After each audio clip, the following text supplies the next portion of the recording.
महंगाई घट हो जाए तो फिर तो चलो हर बंदा जो ना ठीक है ते वो जेडे हो रहे हैं बेच सारे हो रहे हैं। अच्छा तो यानी कि पीटीआई हुकूमत ही करा रही है। हाँ जी हाँ जी तो ये उम्मीद तो है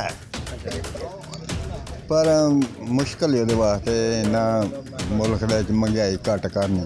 वो तो कह रहे हैं नवाज शरीफ ने लुट के चल गया वे उत्ते कर्जे चढ़ा के चल गया वे ਉਹਦੀ ਵਜ੍ਹਾ ਤੋਂ ਇਹੀ ਹੈ ਜਿਹੜਾ ਜ਼ਾਲਾ ਉਹ ਜੀ ਇਹਨਾਂ ਨੇ ਕਿੰਨੇ ਕਰਜ਼ੇ ਲਾਏ ਨੇ ਆ ਕੇ 3.5 ਸਾਲ ਹੋ ਗਏ ਨੇ ਇਹਨਾਂ ਨੂੰ ਕਿੰਨੇ ਕਰਜ਼ੇ ਲਾਏ ਨੇ ਇਹਨਾਂ ਨੇ ਕੋਈ ਕਰਜ਼ਾ नहीं ਲੱਥਾ।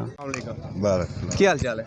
ठीक है। अच्छा जो हुकूमत इस टाइम चल रही है जो सूरत हाल मुल्क च चल रही है की ख्याल है ਤੁਹਾਡਾ ਇਸ ਬਾਰੇ?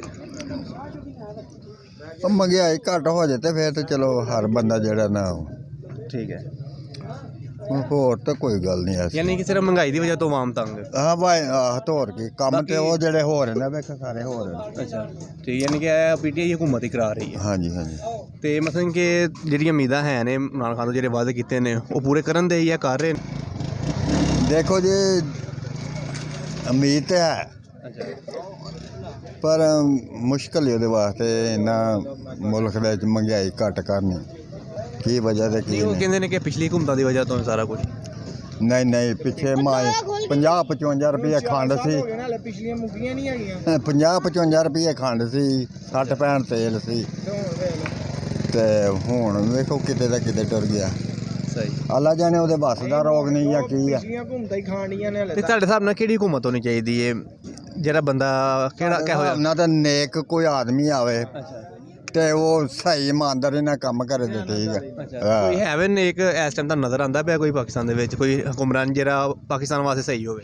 ਇਹ ਅੱਲਾ ਹੀ ਜਾਣਦਾ ਜਾਂ ਮੌਲਵੀ ਹੋਣਾ ਚਾਹੀਦਾ। ਮੌਲਵੀ ਉਮੀਦ ਇਹ ਹੀ ਹੈ ਕਿ ਅੱਗੋਂ ਹੁਕੂਮਤ ਬਦਲੇ ਤੇ ਫਿਰ ਬਦਲੇ ਤੇ ਫੇਰ ਕਿਹੜੀ ਹੁਕੂਮਤ ਆਣੀ ਚਾਹੀਦੀ? ਹੁਕੂਮਤ ਜਿਹੜੀ ਅੱਗੇ ਸੀ ਸ਼ੇਰ ਦੀ ਨਵਾਜ਼ ਸ਼ਰੀਫ ਠੀਕ ਹੈ ਨਵਾਜ਼ ਸ਼ਰੀਫ ਕਦਰੇ ਠੀਕ ਸੀ ਇਹਦੇ ਨਾਲ ਕਦਰੇ ਠੀਕ ਹੈ ਲੇਕਿਨ ਉਹ ਤਾਂ ਕਹਿ ਰਹੇ ਨੇ ਨਵਾਜ਼ ਸ਼ਰੀਫ ਨੂੰ ਲੁੱਟ ਕੇ ਚੱਲ ਗਿਆ ਵੇ ਉੱਤੇ ਕਰਜ਼ੇ ਚੜਾ ਕੇ ਚੱਲ ਗਿਆ ਵੇ ਉਹਦੀ ਵਜ੍ਹਾ ਤੋਂ ਇਹੀ ਹੈ ਜਿਹੜਾ ਜ਼ਾਲਾ ਉਹ ਜੀ ਇਹਨਾਂ ਨੇ ਕਿੰਨੇ ਕਰਜ਼ੇ ਲਾਏ ਨੇ ਆ ਕੇ 3.5 ਸਾਲ ਹੋ ਗਏ ਨੇ ਇਹਨਾਂ ਨੂੰ ਕਿੰਨੇ ਕਰਜ਼ੇ ਲਾਏ ਨੇ ਇਹਨਾਂ ਨੇ ਕੋਈ ਕਰਜ਼ਾ ਨਹੀਂ ਲੱਥਾ। ਇਹਨਾਂ ਨੇ ਉਹਨਾਂ ਤੋਂ ਰਿਕਾਰਡ ਕਰਜ਼ੇ ਲਏ ਨੇ। ਲੇਕਿਨ ਉਹ ਲੋਕੀ ਇਹ ਵੀ ਕਹਿੰਦੇ ਨੇ ਕਿ ਅਗਰ ਨਵਾਜ਼ ਸ਼ਰੀਫ ਕਰਜ਼ਾ ਲੈਂਦਾ ਹੀ ਖਾਂਦਾ ਹੀ ਤੇ ਲਾਂਦਾ ਵੀ ਇਹ ਤਾਂ ਕੁਝ ਵੀ ਨਹੀਂ ਕਰ ਰਿਹਾ।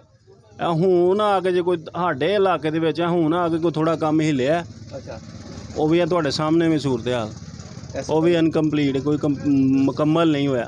ਇਸ ਤੋਂ ਪਹਿਲੇ ਨਹੀਂ ਹੈ ਇਸ ਤੋਂ ਪਹਿਲੇ ਨਹੀਂ ਹੋਇਆ ਇਹਨਾਂ ਦੀ ਹੁਕੂਮਤ ਹੈ ਭਾਈ। ਸਹੀ ਤੇ ਕੀ ਪੈਗਾਮ ਦੇਣਾ ਚਾਹੁੰਦੇ ਹੋ ਤੁਸੀਂ? ਪੈਗਾਮ ਇਹ ਹੀ ਹੈ ਕਿ ਕੋਈ ਗਰੀਬਾਂ ਦਾ ਖਿਆਲ ਕਰੋ ਮਹਿੰਗਾਈ ਘੱਟ ਕਰੋ ਜੇ ਕੋਈ ਗਰੀਬ ਦੁਨੀਆ 'ਤੇ ਰਹਿਣ ਦੇਣਾ ਜੀ ਤੇ ਮਹਿੰਗਾਈ ਘੱਟ ਕਰੋ ਬਸ ਇਹੀ। ਮਿਹਰਬਾਨੀ।